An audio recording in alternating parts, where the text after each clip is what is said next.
Bonsoir, avant de commencer ce bulletin, je tiens à m'excuser pour ma voix qui ne sera pas à 100% dans ce bulletin. C'est de saison, rien de bien méchant. En revanche, ce qui sera beaucoup plus méchant, c'est cet épisode de temps très perturbé qui va concerner les régions méditerranéennes à partir de cette nuit et tout au long de la journée de mercredi jusqu'à jeudi matin, en commençant d'abord par le Languedoc et par le Roussillon, et puis ensuite en se décalant vers la Provence, ainsi que sur la partie est de la Corse. On attend des cumuls importants, on va détailler cela dans notre bulletin. Alors demain matin, on va retrouver cette instabilité très nette du côté du Languedoc et du Roussillon, des pluies intenses accompagnées d'orages qui pourront être violents, fortes rafales de vent également en prévision, quelques averses pourront remonter jusqu'au niveau des Charentes, et puis au nord, un temps toujours très ensoleillé, même si par endroits vous aurez quelques nuages bas, et en particulier vers la plaine d'Alsace ou encore vers le Val de Saône. L'après-midi, encore de l'instabilité très nette pour la Méditerranée, avec des orages qui vont s'étendre progressivement jusqu'à la Côte d'Azur. Ils seront toujours violents et accompagnés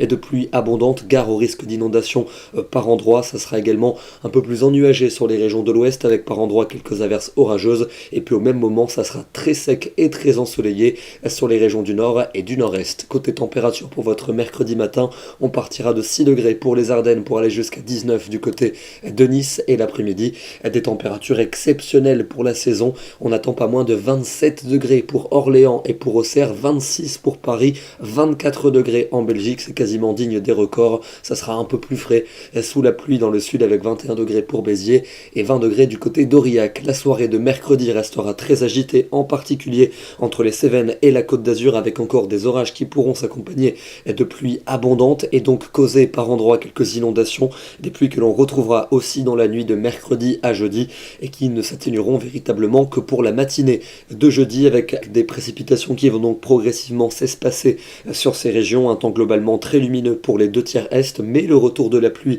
est attendu par l'ouest en cours d'après-midi, des pluies parfois assez soutenues, et les températures seront toujours aussi douces pour cette journée de jeudi, véritablement exceptionnelle pour la saison, avec 23 à 26 degrés sur la plupart des régions. Vendredi, encore un temps beaucoup plus calme et beaucoup plus ensoleillé sur la plupart de nos régions, des nuages toujours abondants du côté du Languedoc-Roussillon, avec peut-être quelques ondées, et puis un vent sensible qui est attendu aux abords de la Manche. Les températures seront toujours excessives pour la saison, comprise l'après-midi, entre 20 et 26 degrés, et on va même avoir une journée digne du cœur de l'été pour la journée de samedi, à temps sec et ensoleillé pratiquement partout, des températures records en cours d'après-midi, moyenne de 25 au nord et de 26 dans le sud, et en revanche ça va nettement se gâter pour dimanche, avec une perturbation activement pluvieuse qui va traverser le pays d'ouest en est. On attend peut-être un nouvel épisode très perturbé du côté du Languedoc et des Cévennes, et puis ça devrait se décaler lundi vers l'est, avant peut-être une accalmie pour la journée de mardi. Les températures auront baissé mais resteront tout à fait correctes pour la saison. Demain,